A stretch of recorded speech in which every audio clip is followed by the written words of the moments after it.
ইয়াতে দৰ্শকসকলে দেখিবলৈ পাব যে ধুনীয়াকৈ ইয়াতে তিয়হৰ খেতি কৰা হৈছে। তিয়হবিলাকৰ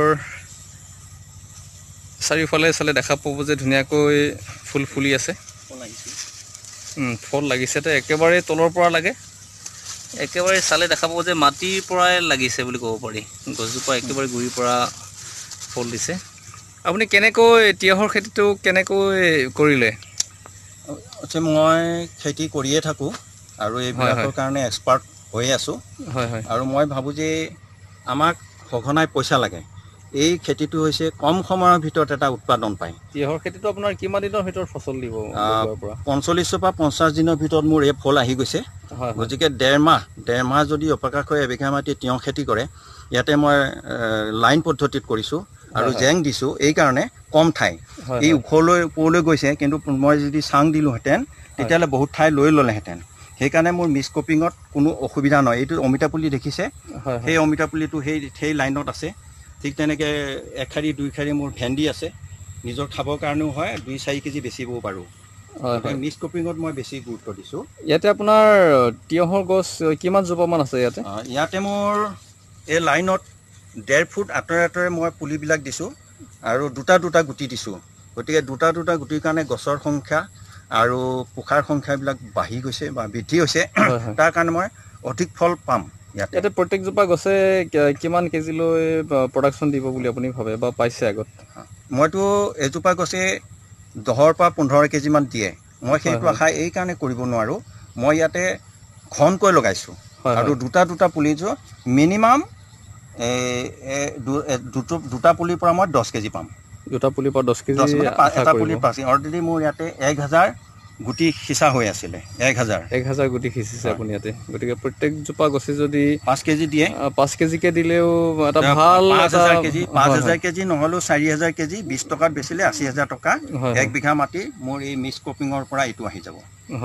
আৰু সোনকালে আহিব। অলৰেডি 3 মাহতে মোৰ ফচলটো শেষ হ'ব। আৰু মই ঠাই ৰাখিছোঁ এই মাজৰ যিবিলাক আছে, এই ভেন্দি উঠি যাব। মই অলৰেডি বিলাহী পুলিও অলৰেডি ৰুবলৈ হৈছে।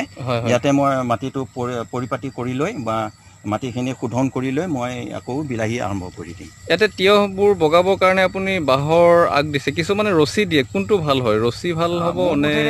জেঙত যাবলৈ সুবিধা বেছি। ইয়াতে এই বাঁহৰ যিবিলাক ব্ৰাঞ্চ আছে, সিহঁতৰ তাতে খোপনিটো পুতিব পাৰে, সুন্দৰকৈ বগাই যাব পাৰে। গতিকে মই বাঁহৰ জেংটো, মোৰ ইমান বাঁহ নাই যদিও মই বাঁহৰ জেংবিলাক কিনোঁ। মই ধৰি লৈছোঁ এবিঘা মাটিত মোৰ 300টা জেং লাগিলে যে মই 10 টকা আনিলোঁ, 3000 টকা গ'ল। যে মোৰ ইমান এটা হিউজ এমাউণ্ট আহি আছে, মই সেইটো কাৰণে চিন্তাই নকৰোঁ। জেঙৰ আৰু জেংখিনি মই পৰৱৰ্তী বেলেগ এটা খেতিত আকৌ, কাৰণ বাঁহৰ আগবিলাকতো ইমান সোনকালে এটা কেপিটেল আপোনাৰ, আৰু বাঁহৰ আগখিনি ইমান সোনকালে বেয়াও হৈ নাযায়। নিশ্চয় আপুনি 2টা বা 3টা খেতিলৈ উঠাব পাৰিব। তেনেকৈ কৰিছোঁ। এইখিনি জেঙৰ পিছত আকৌ মই তেতিয়া লেচেৰাটো নিব পাৰোঁ। লেচেৰালৈ লৈ যাম। গতিকে 2টা খেতি আকৌ লেচেৰাখিনি শেষ কৰি আকৌ তিয়হলৈ আহিম। এই জেংখিনি ব্যৱহাৰ হৈ থাকে 2-3টা খেতিৰ কাৰণে।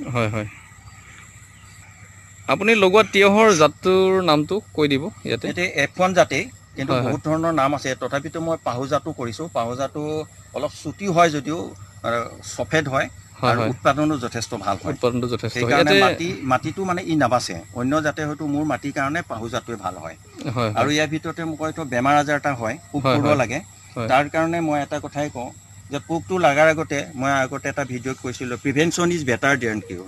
যদি সৰু অৱস্থাতে যদি মাটিডৰাত মই ফুৰাডন 3G দি লওঁ, তেতিয়াহ'লে এই পোক পৰুৱা অলপ কম লাগিব। আৰু বেমাৰ আজাৰ ক্ষেত্ৰত এই বেবিষ্টিনটোৱে মাৰিব লাগে আৰু এণ্টিবায়'টিক হিচাপে, আৰু ইণ্ডুফিল M45টো মাৰি থাকিলে এই যিবিলাক মুগা বৰণৰ যিটো পাতৰ হালধীয়া পৰি যায়, সেই বেমাৰটো নাহে ইয়াতে। তাৰ কাৰণে গছটোৱে কোনো ক্ষতিসাধন মানে হ'ব নোৱাৰে। আৰু ইয়াতে সময়মতে মাৰিব লাগে। দাম কেনেকৈ পাইছে আপুনি তিয়হখিনি বিক্ৰী কৰি? মই বৰ্তমান এই আৰম্ভ হৈছে আৰু 5-6 দিনৰ ভিতৰত মই বিক্ৰী কৰিব পাৰিম।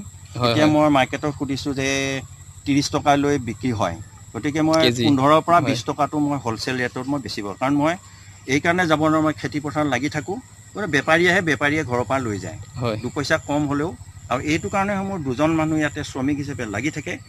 আৰু তাৰ লগতে এই যিসকলে বেচিবলৈ লৈ যায় তেওঁলোকো এটা লাভান্বিত হৈছে। হয়, মানে আপুনি চলি আছে, তেওঁলোকৰ পৰিয়ালো পোহপাল হৈ আছে, তেওঁলোকে বিক্ৰী কৰি আছে। হয়, অহাৰ দিনৰ পৰা মই লক্ষ্য কৰিছোঁ যে যিটো জাতীয় আয়, এই জাতীয় আয়টো অনলি কৃষকেহে সোনকালে চৰকাৰক দিব পাৰে, তাৰ বাবে কিন্তু কোনো ৰাস্তা আজিলৈকে মই দেখা নাই। গতিকে মই জাতীয় আয় শব্দটো পোৱাৰ পৰা মই খেতিত লাগি আছোঁ, খুব হাড়ে হিমজুৱে লাগি আছোঁ। হয় হয়, যিহেতু আমাৰ গোটেই ভাৰতবৰ্ষৰ 70% আয়ৰ উৎসই কৃষি বুলি ক'ব পাৰি, আৰু চৰকাৰেও যথেষ্টখিনি পদক্ষেপ লোৱা গৈছে আগৰ সময়ৰ তুলনাত। আমাৰ কৃষকসকলেও যথেষ্ট লাভান্বিত হ'ব যদিহে এনেকুৱা সা সুবিধাবিলাক আকৌ চৰকাৰে দি যায়। আপুনি চৰকাৰৰ ফালৰ পৰাতো সা সুবিধা পাইছেই, নহয় জানো? সুবিধা বুলি ক'লে চৰকাৰে মোক দিবলৈ সদায় আশাবাদী, কিন্তু মই ডিপাৰ্টমেণ্টলৈ সময়মতে গৈ নোপোৱাৰ কাৰণে কিছু সা সুবিধা মই ল'ব পৰা নাই। আৰু দ্বিতীয় কথা হৈছে কৃষি বিভাগ মোৰ লগত এইকাৰণে বন্ধুপূৰ্ণ, সাহায্যপূৰ্ণ। তেওঁলোকে যিটো উৎসাহ দিয়ে মই সেইমতে তেওঁলোকৰ নীতি নিয়মখিনি মই পালন কৰোঁ, আৰু তেওঁলোকেও মোক আদৰণি জনাইছে। হয় হয়, আৰু মোৰ এটা কথাই লক্ষ্য কৰোঁ, মোক কিছুমানে ভাবে যে বহুত কিবা কিবি এনেকুৱা ধৰণৰ কয়। মই ভাবোঁ যে এটা পৰিয়াল চলিবলৈ হ'লে এবিঘা মাটি যথেষ্ট, শাক পাচলি যদি ভালমতে কৰে। হয় হয় হয়, আৰু তেওঁ তিনিটা খেতি উঠাব পাৰিব, তিনিটা খেতিৰ পৰা মিনিমাম 3 লাখ টকা তেওঁ পাব। এতিয়া সা সুবিধাৰ ভিতৰত আপুনি কি কি সা সুবিধা পাইছে যদি আমাৰ মোক এবাৰ নতুন খেতি এটা কৰালে, ষ্ট্ৰবেৰী। হয় হয়, ষ্ট্ৰবেৰীৰ ক্ষেত্ৰতে কৰাৰ পিছতে মোক এটা ড্ৰাম দিলে, আৰু কিছুমান এখন গ্ৰীণ নেট দিছে। হয় হয়, তাৰপিছতে মালচিং পেপাৰ দিছে। সেইখিনি মই সুবিধা কৰি কিছু ক্ষেত্ৰত কৰিছোঁ।